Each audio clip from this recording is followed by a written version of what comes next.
ललितपुर में पुलिसिया कार्रवाई से असंतुष्ट गल्ला मंडी व्यापारियों के मुनीमों ने गल्ला मंडी गेट पर किया धरना प्रदर्शन। आपको बताते चलें कि विगत दिनों ललितपुर थाना सदर कोतवाली क्षेत्र अंतर्गत ललितपुर झांसी हाईवे स्थित इंडस्ट्रियल एरिया चंदेरा में रंगदारी को लेकर गल्ला व्यापारी के मुनीम के ऊपर लगभग आधा दर्जन से अधिक राजनीतिक संरक्षण प्राप्त दबंगों ने लाठी पत्थरों से हमला कर दिया। हमले में मुनीम लहूलुहान हो गया और उसकी एक आंख में गंभीर चोट भी आई और वह 3 दिन से ललितपुर के जिला चिकित्सालय में अपना इलाज करा रहा था, लेकिन राजनीतिक दबाव के चलते अस्पताल प्रशासन ने उसे मुसीबत समझकर वहां से डिस्चार्ज कर दिया है। इस पूरे प्रकरण में पुलिस ने मामूली धाराओं में केवल 4 लोगों के खिलाफ मामला दर्ज करके इसको हल्का बना दिया और कार्रवाई के नाम पर केवल रस्म अदायगी कर डाली, जिससे आरोपियों को कोर्ट से बड़ी आसानी से राहत मिल गई और वह खुले घूम रहे हैं और पीड़ित पक्ष के लोगों पर राजीनामा के लिए दबाव बनाने का पूरा प्रयास कर रहे हैं। तो वहीं इस पूरे प्रकरण को पुलिस द्वारा अब तक की गई कार्रवाई से असंतुष्ट गल्ला व्यापारियों एवं साहू समाज के लोगों में भारी आक्रोश व्याप्त, जिसको लेकर वह आज इकट्ठा होकर जिला कलेक्ट्रेट पहुंचे और जिले के उच्च अधिकारियों से भी मिले और अपनी पूरी बात रखी तथा दोषियों पर कड़ी कार्रवाई की मांग की।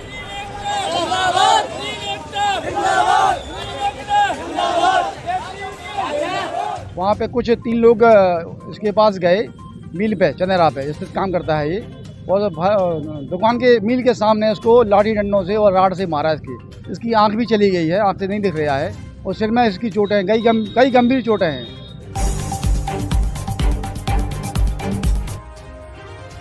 ललितपुर जिले के थाना पुराकला क्षेत्र अंतर्गत पूरा विरदा में आज सुबह एक ट्रैक्टर ट्रॉली का संतुलन बिगड़ने से ट्रैक्टर ट्रॉली अनियंत्रित होकर सड़क किनारे एक मेडिकल की दुकान में जा घुसा।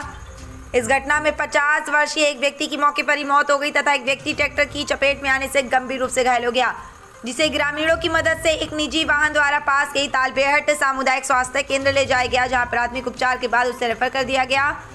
ललितपुर लाइव टीवी के लिए पुराकला से दीपू गुप्ता की रिपोर्ट। ललितपुर जिले के थाना बाढ़ क्षेत्र अंतर्गत ग्राम गेंदोरा में अनाज से लदा एक लोडिंग वाहन अचानक अनियंत्रित होकर एक गहरे सूखे कुएं में जा गिरा, जिससे इलाके में सनसनी फैल गई।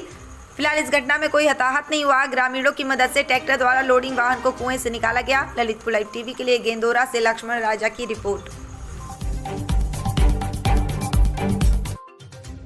ललितपुर में पत्रकारों की कलम कुचलने का प्रयास, जिसको लेकर जिले के पत्रकारों में रोष व्याप्त। पहला मामला ललितपुर थाना सदर कोतवाली परिसर का है, जहां परिसर में समाचार से संबंधित विषय पर चर्चा कर रहे पत्रकार से सिविल ड्रेस में घूम रहे एक सिपाही ने वर्दी का रौब झाड़ते हुए पत्रकार से अभद्रता करते हुए मोबाइल छीनकर थप्पड़ मारने का आरोप लगाया है, जिसकी शिकायत पत्रकारों ने पुलिस अधीक्षक से की। पुलिस अधीक्षक ने तत्काल मामले को संज्ञान में लेकर सिपाही को जहां एक और लाइन हाजिर कर दिया है, तो वहीं पुलिस अधीक्षक ने मामले की जाँच क्षेत्राधिकारी सदर अभय नारायण राय को सौंपी है। तो वहीं दूसरी ओर दैनिक स्पष्ट आवाज के पत्रकार नीलेश प्यासा ने जिलाधिकारी को एक शिकायती पत्र देते हुए बताया कि उनके द्वारा अपने समाचार पत्र में मंडावरा में सरकारी जमीन पर कब्जे की अनदेखी कर रहा तहसील प्रशासन नामक शीर्षक पर खबर प्रकाशित की गई थी। इस खबर का एसडीएम मंडावरा ने संज्ञान लेते हुए मंडावरा के एक अन्य पत्रकार से उसके बारे में जानकारी हासिल की और फोन पर ही गाली गलौज करते हुए सबक सिखाने की धमकी देने का आरोप लगाया है। उन्होंने डीएम को ये भी बताया कि इसके बाद उसे भी 2 बार व्हाट्सएप पर कॉल की गई, जिसे उसने रिसीव नहीं की। नीलेश ने डीएम को दिए शिकायती पत्र में एसडीएम मंडावरा की धमकियों से भयभीत होने की बात कही। पत्रकार नीलेश ने डीएम से इस पूरे प्रकरण की उच्च स्तरीय जांच कराकर संबंधित के खिलाफ कानूनी कार्रवाई किए जाने की मांग उठाई है। ललितपुर जिले के कस्बा मंडावरा स्थित पंजाब नेशनल बैंक में मुख्य शाखा प्रबंधक मदन लाल ने बैंक का 130वां स्थापना दिवस सभी बैंक स्टाफ एवं उपभोक्ताओं के साथ केक काटकर बड़ी धूमधाम के साथ मनाया।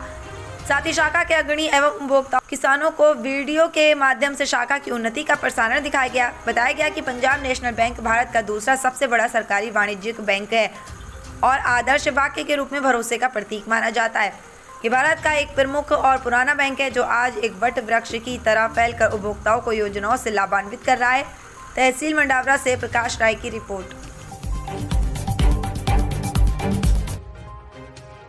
हर्षोल्लास से मनाया गया ईद उल फितर का त्यौहार, मुल्क की खुशहाली के लिए मांगी गई दुआ। टीकमगढ़ में ईद उल फितर का त्यौहार बड़े ही हर्षोल्लास के साथ मनाया गया। ईद की नमाज ईदगाह में सुबह 8 बजे एवं जामा मस्जिद में 8:15 पर एवं अन्य मस्जिदों में 8:30 पर पढ़ाई गई। ईदगाह में मुफ्ती शहंशाह साहब ने ईद की नमाज अदा कराई एवं मुल्क की खुशहाली के लिए दुआ मांगी गई। नमाज के बाद लोगों ने एक दूसरे के गले मिलकर ईद की मुबारकबाद दी। ईद उल फितर का त्यौहार रमज़ान के 30 रोज़े रखने के बाद मनाया जाता है। ये रोज़ेदारों के लिए तोहफा होता है। रमज़ान के महीने में मुस्लिम धर्म अवलंबी 1 महीने के रोज़ा रखकर अल्लाह की राह में भूखे प्यासे रहकर 5 टाइम इबादत करते हैं। ललितपुर लाइव टीवी के लिए टीकमगढ़ से अकरम खान की रिपोर्ट। अल्लाह तबारक तआला फरमाता है कि जब बंदे पूरे रमज़ान शरीफ की जो इबादत करते हैं, रोज़े रखते हैं, नमाज तरावी का एहतमाम करते हैं, तो उसके बदले में अल्लाह तबारक तआला इस मुबारक दिन में जो है उन सब लोगों को जो है इनाम इकरामात से नवाजता है।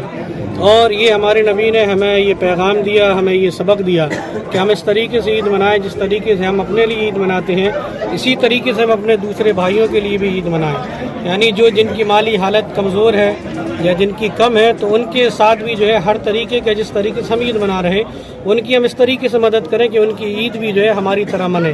किसी को भी जो है कोई एहसास नहीं हो कि आज फलाने की ईद है या उनकी ईद नहीं, बल्कि ईद के दिन जो है हर किसी के लिए बराबर रखा गया है।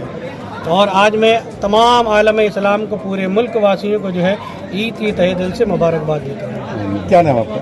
मोहम्मद शहनशाह, पेश इमाम जामा मस्जिद टीकमगढ़। नमाज अदा की 30 रोजे रखने के बाद हम लोगों को यह बड़ा ही सौभाग्य का मौका मिलता है कि आज हम लोग ईद की नमाज अदा करते हैं।